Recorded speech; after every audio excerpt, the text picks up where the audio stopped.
Hi, my name is Nick Warsma. Today I'm going to be presenting you some of my parts of the game Dead Engines that I've been working on with Sarah Miller. Most of my parts have been working with unit management, enemy AI, resource harvesting, and rote and automaton actions. So we click start, we'll show off a quick loading screen while the game loads. And here we're in our game. If we zoom out, we'll show that we have increased the size of our map tremendously to incorporate more resources, new resources, multiple encampments, all for the player to engage with, especially in the robot phase. If we zoom in, we'll see we have new unit models and new unit skins, along with new animations. With these units selected, let's go select this metal resource. We've added green rings around the resources as well as around the units display when they are selected. When we harvest resources, we're going to see the metal pop up in that UI. We can also see in the stats menu. We've added more menus that allow for more information for the player to see. We've added more detailed artwork for our room management because we received feedback that our players were not understanding that these rooms were inside the robot, but now we have displays to show that we are actually building rooms inside the robots. We have displays for the costs for metal and electronics for each tier of building. We also have more rooms in order for the player to build that have more purposes. We have a menu to show off the units and their health, and we have more stats to show off on the units individually. When you build rooms in each part of the robot, you're going to be increasing the health and changing the stats of each part of the robot's body when it receives damage. Let's collect some of these units to go get some electronics. Meanwhile, let's get this last third unit. Let's go and attack an encampment. Now, if we use the help of the brand new minimap, we'll see as an orange dot we have an encampment down here. If we right click, we'll assign the unit to attack that encampment. And we also just wanted to show off we have a new animation for the unit holding a gun in order for him to, that's his combat stance for in order to go towards stacking the encampment. Hey there. All right. Let's move these two units closer to the robot and let's let this unit in action. Hey there. So the unit as it shoots it, we'll see that the number is different. Hey there. Let's just show him. He tries to attack back at the enemy, but they attack him too quickly. They swarm him. So units will now have an attack and defense value attached to them. The default unit attack is 4, so the health of the encampment was going down to 4 at a time. And as we saw, he died, unfortunately, but he will respawn back in a certain amount of time. In the meantime, let's build ourselves some rooms to show off the new rooms. We had a debug key in order to get more resources. And interestingly, we have a new random event. So a wanderer arrives and he's willing to share information for 10 metal. Now we have plenty of metal, so let's see what this random event has to offer. So traders carry some valuable parts from mobile automatons. Maybe you can use the parts for good? Okay, let us use these parts for good. Let's build an infirmary. If you click on the panel, we'll see a more detailed version of that panel. Let's build another room. Let's say we'll build the barracks. The barracks allows the player to change the stats of the units for more specialization. Let's build the clonery, which allows us to build more units. Now, if you notice, the clonery requires 10 parts. In order to build parts, you need to build the refinery. This is just a small bug in building it. If we change menus, we can see that we have enough items. And let's build the refinery. So the refinery requires not only sufficient resources to build parts, but it also needs jobs by units.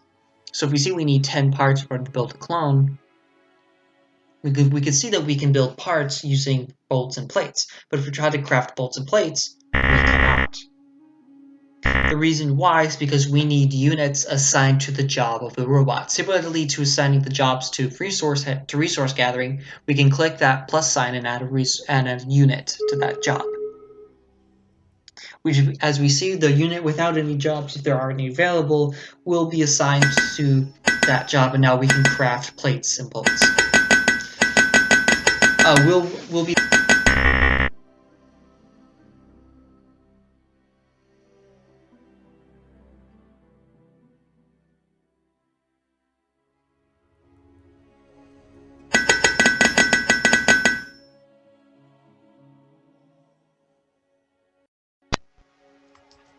So now that we've finished talking about units and encampments for now, let's talk about the actual robot. So if we activate the robot, it gets him out of the ground.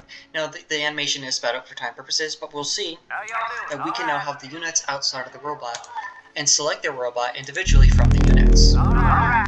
But the question is now, how do you get units back into room jobs?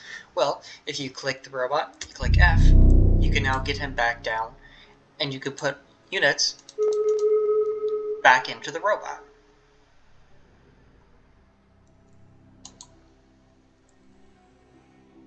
Now that they're back in, we click them, and he'll get back up. So let's show off some of what this robot can do. Let's right click this encampment. Now beforehand, the encampment was very dangerous to the enemy units, but now that we're much bigger than the encampment, let's see what kind of stuff we can do with this giant robot.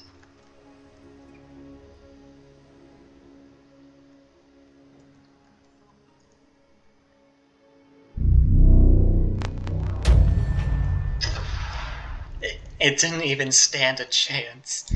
Similarly, if we click on this resource, we can actually harvest it using the same method. That metal encampment, that metal resource, we can now click on, add to a metal. Now this is a new resource. This is oil. Oil is actually needed to fuel the robot. Before the match I started, I added several oil to the robot, so he's working fine now. But he can actually harvest the oil. Ooh. So we have triggered the enemy robots to attack us. Well, let's show him what we can do. Now we have a punch, but he's too close to the ground. Similarly, let's show him what we can do. Now there's one last guy.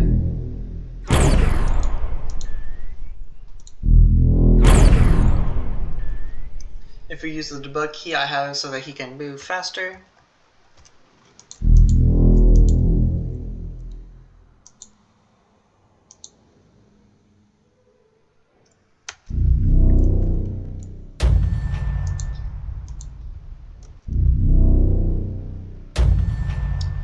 No, he's fine. That was a random event that would pop up.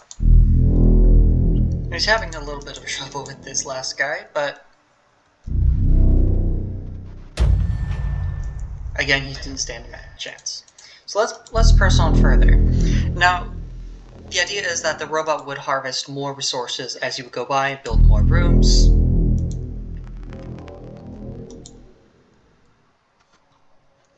But let's skip that long, tedious process with a debug key that allows us to show off two more of his main moves. With this now, if I right click, he shows off the laser. That's one of my favorites. And secondly, I show off the gun barrage. Oh, here's a closer one.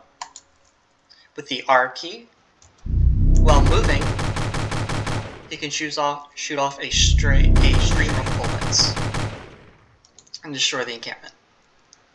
Now, lastly, we must enter the center of the map.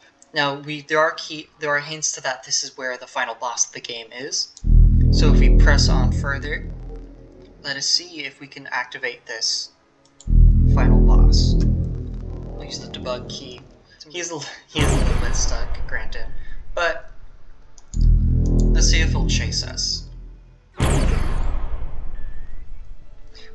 If you see that this model, his snout is actually facing towards us, and it rotates around to see. There's the normal trigger. Now let's show this guy a piece of behind.